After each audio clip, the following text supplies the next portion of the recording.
नमस्कार दोस्तों। काम हम करें, लाउड स्पीकर वह बजाए और इस देश को संकट में वो ढकेले और उसके बाद आरोप हम पर लगाए। सद्भावना के बिना विकास नहीं हो सकता। जी हां, यह बात नेता प्रतिपक्ष राहुल गांधी ने कही। और राहुल गांधी ने यह बात क्यों कही, इस पर गहन चिंतन का विषय है। वजह यह है कि निम्सा प्रिया जो केरल की नर्स हैं, हिंदू हैं, वो यमन में फंसी हुई हैं, उन्हें फांसी की सजा होने वाली है। इतने समय से उनका परिवार, उनके लोग, इलाके के लोग, तमाम लोग आग्रह कर रहे हैं भारत सरकार से कि इंटरफेयर कीजिए, आप रोकिए इस फांसी को। लेकिन भारत सरकार ने कुछ नहीं किया। जब कुछ नहीं किया, तब कांग्रेस पार्टी के नेता जो राहुल गांधी की टीम के मेंबर हैं और 2 बार जो मुख्यमंत्री रहे केरल के ओमान चांडी, उनके बेटे चांडी ओमान, वो जो है जाते हैं और ग्रैंड मुफ्ती जो है उनसे मिलते हैं और उनसे मिलने के बाद में उनसे आग्रह करते हैं कि आप बीच में इंटरफेयर कीजिए। ग्रैंड मुफ्ती मुस्लिम धर्म में, इस्लाम में बड़े स्कॉलर माने जाते हैं, तो वो आग्रह करते हैं वहां की सरकार से और निम्सा प्रिया की फांसी फिलहाल टल जाती है। और उसके लिए जो ब्लड मनी देनी है, उसके लिए चैंडी ओमान फंड की व्यवस्था कर रहे हैं। अब आप सोचिए, जो ब्लड मनी दे करके उसकी जान बच सकती है, भारत सरकार इतने पैसे तमाम फालतू की चीजों में वो कर रही है, तमाम कंपनियों में डुबवा दे रही है, लेकिन भारत की उस बेटी को बचाने के लिए पैसा नहीं। ये वही नरेंद्र मोदी हैं जो कहा करते थे बेटी बचाओ बेटी पढ़ाओ। वो न बेटी को बचा पाए न पढ़ा पाए। वो बेचारी जितना पढ़ी थी उसके बूते वहां नर्सिंग करने गई थी, उसका शोषण होने लगा तो उसने उसका विरोध किया और उस विरोध में वह शख्स मारा गया और वह मुल्जिम बन के खड़ी, फांसी की तख्ते पर लटकने के लिए है। लेकिन साहब कुछ नहीं किया। अब जब यह काम कांग्रेस ने कर दिया, राहुल गांधी की टीम ने कर दिया, तब नरेंद्र मोदी का विदेश मंत्रालय आता है। उसका प्रवक्ता कहता है कि नहीं, हम अब इस पे डिप्लोमेसी के तहत बात कर रहे हैं। आज तक जिनकी बात करी उसका क्या किया?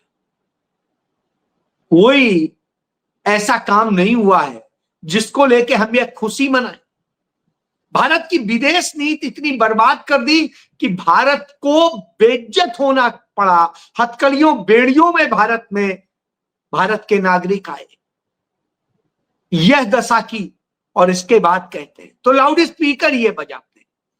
यह बात राहुल गांधी ने आदिवासियों के देश भर से आए प्रतिनिधियों से बात करते हुए कही और कहा कि हमने आपको जल, जमीन, जंगल सब पर अधिकार दिया, हर चीज दी, लेकिन जो अधिकार हमने दिया, जो चीज हमने दी, वो आपको पूरी मिली नहीं।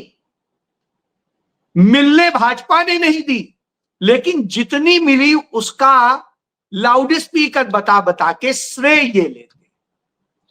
कैसे ले लेते हैं? क्योंकि इस देश के मीडिया पर, प्रचार तंत्र पर आरएसएस बीजेपी का कब्जा है। इस देश की तमाम संवैधानिक संस्थाओं पर इनका कब्जा है और इसलिए ये हर जगह यह ड्रामा दिखाते हैं और अपने को प्रचार के माध्यम से सारी चीजें करते हैं। वो यह नहीं बताते कि किसने क्या किया।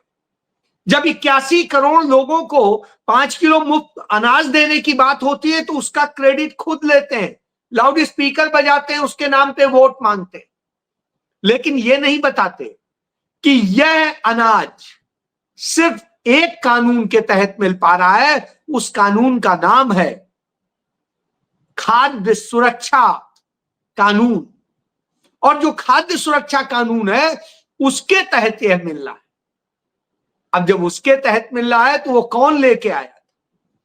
इसी तरह फड़ी वालों के लिए रोजगार की पूरी व्यवस्था, सड़क पे जो लगाते हैं उनके लिए पूरी व्यवस्था, सब करने का काम तो उन्होंने किया था। पुनर्वास योजनाएं जिनमें झुग्गी झोपड़ी वाले लोगों को घर दिए जाएं और सम्मान से रहने की व्यवस्था की जाए, वो कांग्रेस ने दिया था। लेकिन साहब कुछ नहीं, हर चीज में होगा। दलितों को, आदिवासियों को, इनको कैसे जातिगत और दूसरे विद्वेष से बचाने के लिए, तमाम हमलों से बचाने के लिए पहले छुआछूत अधिनियम और फिर अनुसूचित जाति जनजाति अत्याचार निवारण अधिनियम कांग्रेस लेके आई, कांग्रेस ने बनाया। आज उसका दुरुपयोग करके किस तरीके से उन्हीं का शोषण किया जा रहा है, इसका उदाहरण भी राहुल गांधी ने दिया कि हिसार में जैसे 16 साल के वाल्मीकि, गणेश वाल्मीकि नाम के उस लड़के को मार डाला जाता है। क्यों मार डाला जाता है? क्योंकि वो दलित था। बर्थडे पार्टी में वो डीजे नहीं बजा सकता है, डीजे और बजा सकते हैं। और पुलिस मदद करने की बजाय पीट के हत्या करने का काम करती है। राहुल गांधी जब ये बताते हैं तो उसके पीछे दलील भी है। और उसके बाद पुलिस 9 दिनों तक इस मामले पर कोई कार्रवाई नहीं करती। जब कांग्रेस के लोग इसको लेकर के मुद्दा बनाते हैं तब कहीं इस पर कार्रवाई शुरू होती है। अब जब राहुल गांधी ने इस पर बोला और राहुल गांधी ने कहा, तब वहां की सरकार कह रही नहीं, हम इसकी तो जांच करा रहे हैं, ये करा रहे हैं। साहब यह स्थिति, और यही स्थिति आपको होगा कि उड़ीसा में हुई थी। उड़ीसा में वह लड़की जो एबीवीपी की थी, और यानी भारतीय जनता पार्टी का जो छात्र संगठन है, अखिल भारतीय विद्यार्थी परिषद, उसकी सक्रिय कार्यकर्ता थी। और वो बार बार अपने प्रिंसिपल के पास जाती है और कहती, प्रोफेसर मेरा सेक्सुअल हरासमेंट कर रहे हैं, मुझे लगातार प्रताड़ित कर रहे हैं इसलिए। लेकिन प्रिंसिपल क्या कहता है कि इसका सबूत लेके आना, तब बात करना। अब आप सोचिए, सुप्रीम कोर्ट तक कह चुका कि ऐसी घटनाओं के सबूत नहीं होते। लेकिन साहब उस लड़की ने मेल किया, जो केंद्रीय शिक्षा मंत्री हैं, प्रधान, उनको भी किया। प्रताप सारंगी जो वहां का सांसद है, ये वही है प्रताप सारंगी जो आपको याद होगा संसद में जिसने ड्रामा किया था, मुझे ये चोट लग गई, राहुल गांधी ने मुझे मार दिया, राहुल गांधी ने मुझे धक्का दे दिया, और बड़ा ड्रामा क्रिएट किया था। वही वहां का सांसद है। उसके पास पीड़िता अपने साथियों के साथ जाती है, सारी बात बताती है, लेकिन वो मदद नहीं करता है। इसी तरीके से वो तमाम सारे जिम्मेदार लोगों से मिलती है, महिला आयोग से लेके सबको मेल करती है, कोई मदद नहीं करता, सीएम से लेके सब। तब वो मजबूर होकर के खुद को आग लगा लेती है, मर जाती है। और जब मर रही होती है तो उस जो भुवनेश्वर के एम्स में वो दाखिल होती है, वही दीक्षांत समारोह कार्यक्रम में प्रधान भी मौजूद होता है जो शिक्षा मंत्री है, और राष्ट्रपति द्रौपदी मुर्मू भी, जो कह रही थी बस बहुत हो चुका। वो कोई उससे नहीं मिलते हैं। जब मर जाती है तब कहते हैं अरे हम तो मिलने जा रहे थे उससे। अब आप सोच लीजिए यह स्थिति। उसको बचाने में जो लड़का 70% जल गया, वो जली हालत में बिल्कुल बुरी स्थिति में। तब कांग्रेस पार्टी इसको लेके प्रोटेस्ट करती है, विरोध करती है, तब कहीं कार्रवाई शुरू होती है, तब कहीं एफआईआर दर्ज होती। नहीं तो न कार्रवाई न एफआईआर। 6 महीने से वो लड़की बार बार चक्कर काट रही थी इन सबके, 6 महीने से। सोचिए, उसके मेल हैं, उसके ट्वीट हैं, सब कुछ सामने मौजूद है। और उसके बाद में कहते हैं कांग्रेस राजनीति कर रही है, राहुल गांधी राजनीति कर रहे हैं। यदि राहुल गांधी नहीं बोलते, कांग्रेस नहीं बोलती, तो आप क्या करते? जिस तरीके से वहां पर कांग्रेस की एमएलए है जो मुस्लिम है, वह लड़की उस पूरी लड़ाई को लड़ रही थी, पूरी कांग्रेस लड़ रही थी, महिला कांग्रेस लड़ रही थी, और जो कांग्रेस का छात्र संगठन है वो लड़ रहा था, यूथ लड़ रहे थे, और सबकी लड़ाई के बाद ये तब आज कांग्रेस पार्टी ने पूरा उड़ीसा बंद किया, इसको लेके मार्च निकाला। तो साहब सरकार घबरा जाती है, तो राहुल गांधी को दोषी बताने लगती है, करेंगे आप और दोषी राहुल गांधी। इसी तरीके से लगातार ये खेल हो रहे हैं और इन पर किसी पर भी ये बोलने का काम नहीं करते। अब आप सोचिए, जब इस पर बाकी कोई दल नहीं बोलते हैं तो क्या कहा जाए। वोट की चोरी हो रही है, सब कुछ हो रहा है, कौन बोल रहा है? कोई नहीं बोल रहा है। जो पीड़ित पक्ष है, जो वहां के स्थानीय दल है, वही तो बोल रहे हैं। कहां है आम आदमी पार्टी, कहां है टीएमसी? बिहार में क्यों नहीं बोल रहे? लेकिन साहब बाकी जगह जाके ड्रामे दिखाएंगे। तो जब संसद सत्र शुरू होने जा रहा है, संसद सत्र में ये सारे मुद्दे गर्म हैं। मुद्दा गर्म है कि कैसे पहलगाम में आतंकी हमला हुआ और वो आतंकी हमले करा करके किस तरह की साजिश रची गई, किस तरह से सरकार की रिपोर्ट में आ गया कि जिन आतंकियों ने वहां यह घटना अंजाम दी, उस घटना को अंजाम देने के बाद उन्होंने वहां पर जश्न मनाया था। यानी कितने घंटे वो रुके रहे। सोचिए, इतना उन्हें स्टे करने का टाइम मिल गया, भागे भी नहीं।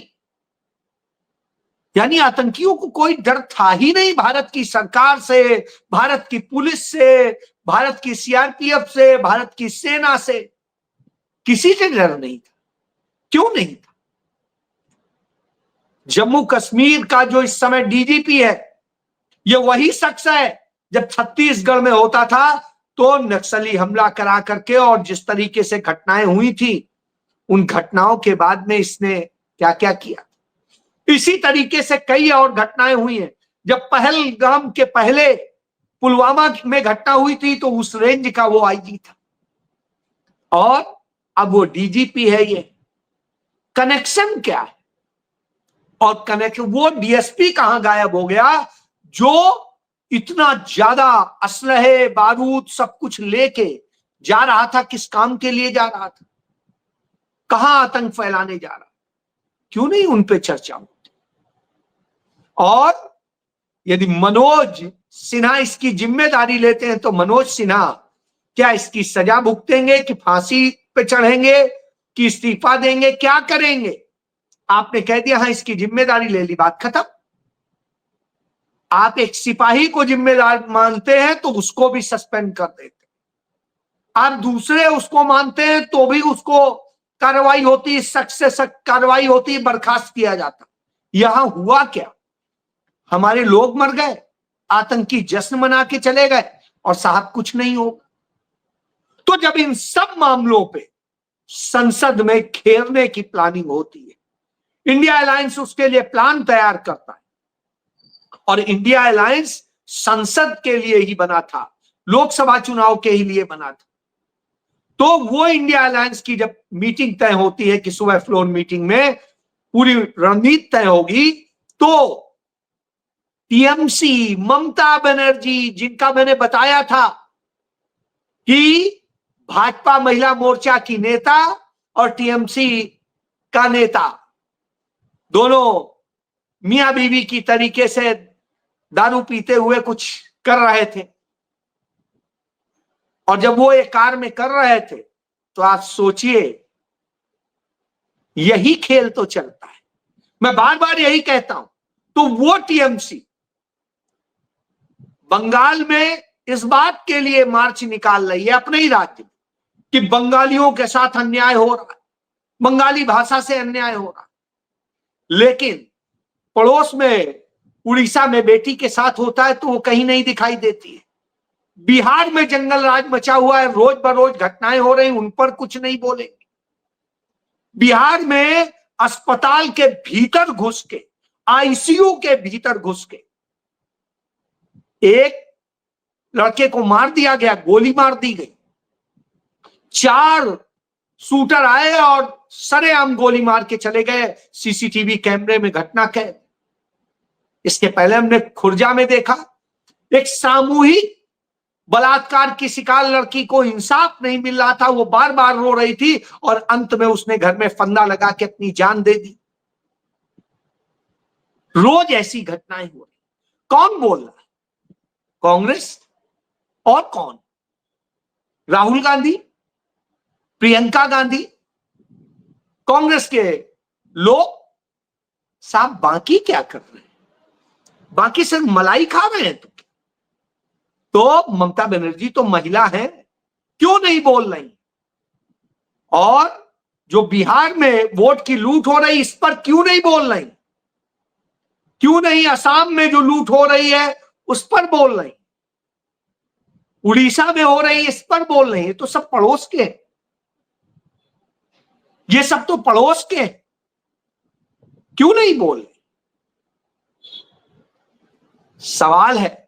सवाल यह भी है कि आम आदमी पार्टी ने भी फ्लोर मीटिंग से किनारा कर लिया। आपको याद होगा जब अडानी के खिलाफ प्रोटेस्ट किया जा रहा था पिछली संसद के दौरान, तो टीएमसी और समाजवादी पार्टी दोनों धीरे से किनारे भाग गए थे।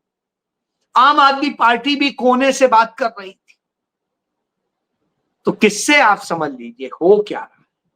वास्तव में यह खेल हो रहा है, और जब यह खेल होता है तो चिंता का विषय होता है, क्योंकि इंडिया अलायंस तो लड़ाई लड़ने के ही लिए बना था, और वो जनता की लड़ाई लड़ने के लिए बना था, किसी और राजनीति के लिए नहीं हुआ था। तो क्यों नहीं लड़ना चाहते? क्यों अलग थलग पड़ना चाहते? राहुल गांधी ने इसीलिए तो कहा जब आप सब बट के रहोगे